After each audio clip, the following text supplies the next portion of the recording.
MLA यहाँ क्या कर रही है? आज 28 जनवरी को महिमा रेप एंड मर्डर केस की फाइनल हियरिंग होने जा रही है। जनता महिमा को सपोर्ट करने के लिए अदालत के बाहर प्रोटेस्ट कर रही है। अब देखने वाली बात ये है कि अदालत वीरेंद्र को सजा देती है या फिर उसे इस केस से बाइज्जत बरी करती है, क्योंकि वीरेंद्र बिजनेसमैन प्रसाद कुमार के बेटे हैं।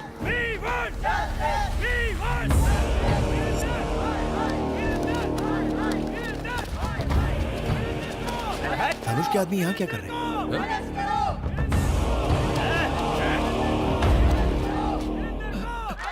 मैडम, हमारे वकील साहब अभी तक नहीं आए। साइलेंस।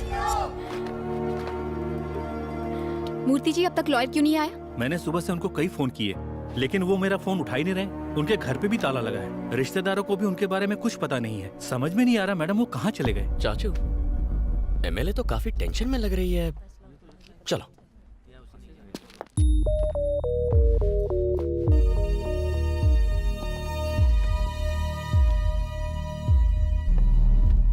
नमस्ते सर।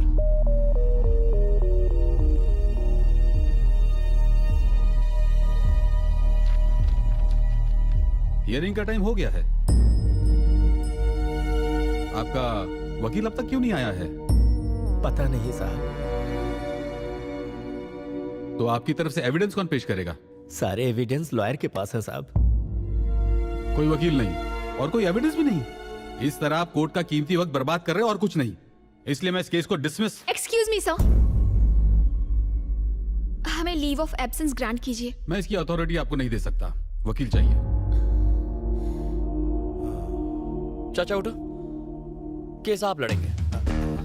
उठ जाओ। ये क्या बक रहा है तू? डिसाइड हो गया। चलो ऑफिशियल अनाउंसमेंट करो।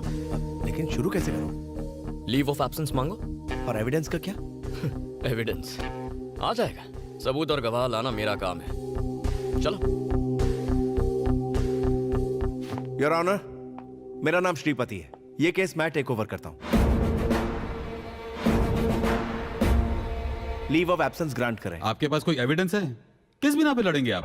इनको केस लड़ने दो, इनको केस लड़ने दो, इनको केस लड़ने दो। वीरेंद्र को फांसी दो, वीरेंद्र बलात्कारी है, वीरेंद्र को फांसी दो। साइलेंस।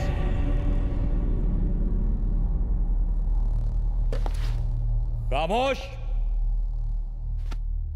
Objection your honour. किसी भी केस में क्या चाहिए? सबूत और गवाह चाहिए। न्याय मिलेगा, मगर कब? जब गुनाह साबित हो। लेकिन अखबार में हेडलाइन छपने से या किसी न्यूज चैनल के कहने से या लोगों के आवाज उठाने से या किसी एक एमएलए के सपोर्ट से केस का फैसला नहीं होता। जज साहब, जज साहब, रात को अगर रेप हो तो अगली सुबह लड़की 6 महीने की प्रेग्नेंट नहीं होगी। ये आप भी जानते हैं।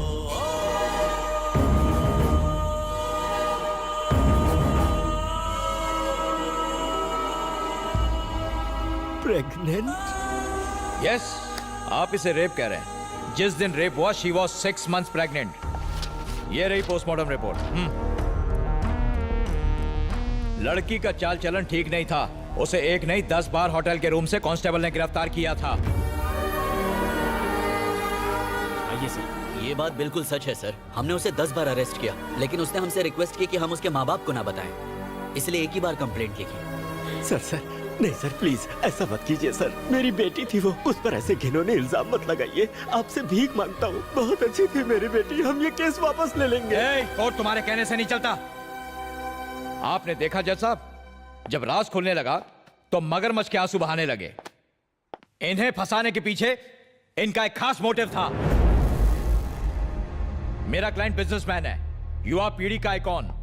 पूरी फैमिली ने मिलकर मेरे क्लाइंट को ब्लैकमेल करने का, लूटने का प्लान बनाया। और जब वो झांसे में नहीं आया तो हर सुबह हर शाम रेप केस करने की धमकी दे देकर मेरे क्लाइंट को हैरेस किया।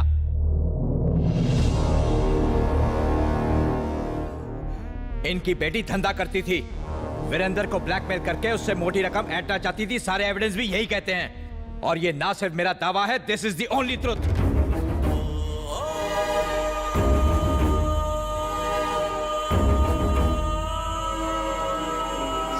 नाम पर कलंक है ये लड़की। और किसे पता, शायद इसके माँ बाप ने ही इसे इस काम में झोंका हो। इस शहर की गंदगी है ये।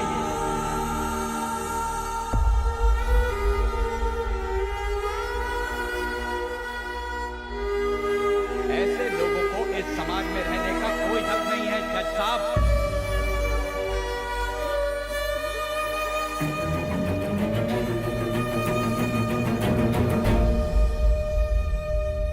कोर्ट का कीमती वक्त बर्बाद करने और एक निर्दोष इंसान पर झूठा आरोप लगाने के जुर्म में ये कोर्ट आपको दोषी मानता है।